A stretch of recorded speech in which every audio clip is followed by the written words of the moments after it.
نحمدہ ونصلی علی رسولہ الکریم، اما بعد فاعوذ باللہ من الشیطان الرجیم، بسم اللہ الرحمن الرحیم۔ صحیح بخاری اور مسلم شریف کی حدیث کے مطابق حضرت جابر رضی اللہ تعالیٰ عنہ فرماتے ہیں کہ حضرت معاذ ابن جبل رضی اللہ تعالیٰ عنہ پہلے تو رسول اللہ صلی اللہ علیہ وآلہ وسلم کے ساتھ نماز پڑھتے تھے اور پھر دوسری مرتبہ اپنی قوم کے پاس آ کر انہیں نماز پڑھاتے تھے۔ حضرت جابر رضی اللہ تعالیٰ عنہ فرماتے ہیں کہ حضرت معاذ ابن جبل رضی اللہ تعالیٰ عنہ عشاء کی نماز پہلے تو رسول اللہ صلی اللہ علیہ وآلہ وسلم کے ساتھ پڑھتے تھے، پھر اپنی قوم میں آتے اور ان کو عشاء کی نماز پڑھاتے، اور یہ دوسری نماز ان کے لیے نفل ہوتی تھی۔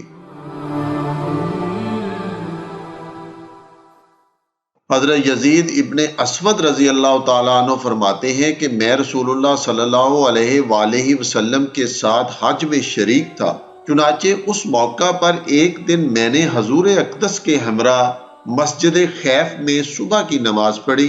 جب حضور اقدس نماز پڑھ کر فارغ ہوئے تو کیا دیکھتے ہیں کہ دو آدمی جماعت کے آخر میں بیٹھے ہوئے تھے جنہوں نے حضور کے ساتھ نماز نہیں پڑھی تھی۔ رسول اللہ صلی اللہ علیہ وآلہ وسلم نے انہیں دیکھ کر لوگوں سے فرمایا کہ ان دونوں کو میرے پاس لے آؤ۔ وہ دونوں حضور اقدس صلی اللہ علیہ وآلہ وسلم کی خدمت میں اس حال میں حاضر کیے گئے کہ رسول اللہ صلی اللہ علیہ وآلہ وسلم کی ہیبت کی وجہ سے ان کے کندھوں کا گوشت تھر تھرا رہا تھا۔ رسول اللہ صلی اللہ علیہ وآلہ وسلم نے ان سے پوچھا کہ تمہیں ہمارے ساتھ نماز پڑھنے سے کس چیز نے روک دیا تھا؟ انہوں نے عرض کیا، یا رسول اللہ، ہم اپنے گھر میں نماز پڑھ چکے تھے۔ رسول اللہ صلی اللہ علیہ وآلہ وسلم نے فرمایا، آئندہ ایسا نہ کرنا، اگر تم اپنے مکان میں نماز پڑھ چکو اور اس مسجد میں آؤ جہاں جماعت ہو رہی ہو تو لوگوں کے ساتھ بھی نماز پڑھ لو، یہ نماز تمہارے لیے نفل ہو جائے گی۔ حضرت بصر ابن محجن اپنے والد محترم سے روایت کرتے ہیں کہ ان کے والد محترم ایک مجلس میں رسول اللہ صلی اللہ علیہ وآلہ وسلم کے ساتھ تھے کہ نماز کے لیے اذان ہو گئی۔ چنانچہ رسول اللہ صلی اللہ علیہ وآلہ وسلم نماز کے لیے کھڑے ہو گئے۔ نماز پڑھ کر جب حضور اقدس فارغ ہوئے تو دیکھا کہ محجن اپنی جگہ بیٹھے ہوئے ہیں۔ حضور نے ان سے پوچھا کہ لوگوں کے ساتھ نماز پڑھنے سے تمہیں کس چیز نے روک دیا تھا؟ کیا تم مسلمان نہیں ہو؟ انہوں نے عرض کیا کہ یا رسول اللہ، ہاں میں مسلمان ہوں، لیکن بات یہ ہوئی کہ میں اپنے گھر والوں کے ساتھ نماز پڑھ چکا تھا۔ رسول اللہ صلی اللہ علیہ وآلہ وسلم نے ان سے فرمایا کہ جب تم مسجد میں آؤ اور نماز اپنے گھروں میں پڑھ چکے ہو اور مسجد میں جماعت کھڑی ہو تو لوگوں کے ساتھ دوبارہ نماز پڑھ لو، اگرچہ تم پہلے ہی نماز پڑھ چکے کیوں نہ ہو۔ حضرت عبداللہ ابن عمر رضی اللہ تعالیٰ عنہ کے بارے میں منقول ہے کہ ان سے ایک آدمی نے پوچھا، میں اپنے گھر میں نماز پڑھ لیتا ہوں، پھر مسجد میں ایسے وقت پہنچتا ہوں کہ لوگ امام کے پیچھے نماز پڑھ رہے ہوتے ہیں، تو کیا میں بھی اس امام کے پیچھے نماز پڑھ لوں؟ حضرت ابن عمر رضی اللہ تعالیٰ عنہ نے فرمایا کہ ہاں۔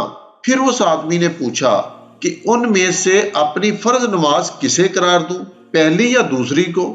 حضرت عبداللہ ابن عمر رضی اللہ تعالیٰ عنہ نے فرمایا، ان میں سے کسی ایک کو فرض نماز مقرر کرنا تمہارا کام نہیں ہے، یہ تو اللہ و بزرگ و برتر کے اختیار میں ہے کہ وہ جسے چاہے تمہاری فرض نماز بنا دے۔ حضرت ام المؤمنین حضرت میمونہ رضی اللہ تعالیٰ عنہ کے آزاد کردہ غلام حضرت سلیمان فرماتے ہیں کہ ایک روز ہم حضرت عبداللہ ابن عمر رضی اللہ تعالیٰ عنہ کے پاس مقام بلاد پر آئے تو لوگ اس وقت مسجد میں نماز پڑھ رہے تھے۔ میں نے عبداللہ ابن عمر رضی اللہ تعالیٰ عنہ سے عرض کیا کہ آپ لوگوں کے ساتھ نماز کیوں نہیں پڑھ رہے؟ حضرت عبداللہ ابن عمر رضی اللہ تعالیٰ عنہ نے فرمایا، میں نماز پڑھ چکا ہوں اور میں نے رسول اللہ صلی اللہ علیہ وآلہ وسلم کو یہ فرماتے ہوئے سنا ہے کہ تم ایک دن یعنی ایک وقت میں ایک نماز 2 مرتبہ نہ پڑھو۔ ناظرین، جس وقت کا یہ واقعہ ہے وہ فجر یا مغرب کا وقت ہوگا، کیونکہ ان اوقات میں دوبارہ نماز نہیں پڑھنی چاہیے۔ حضرت نافع راوی ہیں کہ حضرت عبداللہ ابن عمر رضی اللہ تعالیٰ عنہ فرمایا کرتے تھے کہ جس آدمی نے مغرب یا فجر کی نماز تنہا پڑھ لی اور پھر ان نمازوں کو امام کے ساتھ پایا، یعنی جہاں جماعت ہو رہی تھی وہاں پہنچ گیا، تو وہ ان نمازوں کو دوبارہ نہ پڑھے۔ وما علینا الا البلاغ المبین۔ معزز سامعین، تمام مسلمانوں کی متفقہ صحیح احادیث کی سلسلہ وار اس ویڈیو کے سننے کی برکت سے اللہ تعالی ہمیں، ہمارے دوست احباب کو، ہماری اولادوں کو، ہمارے والدین کو، ہمارے پیاروں کو اور ہماری حفاظت کرنے والے اداروں کو ہر آزمائش سے بچائے اور فتح و کامیابی عطا فرمائے۔ اللہ ہمارے بدن کو آخری وقت تک ذکر الہی کے لیے سلامت رکھے۔ اللہ ہمارے مرحومین کی بخشش فرمائے اور ان کی قبروں میں جنت کی خوشبو کا نزول فرمائے۔ اللہ پاک ہمیں حلال کا رزق عطا فرمائے اور قرض سے بچائے۔ آمین یا ارحم الراحمین۔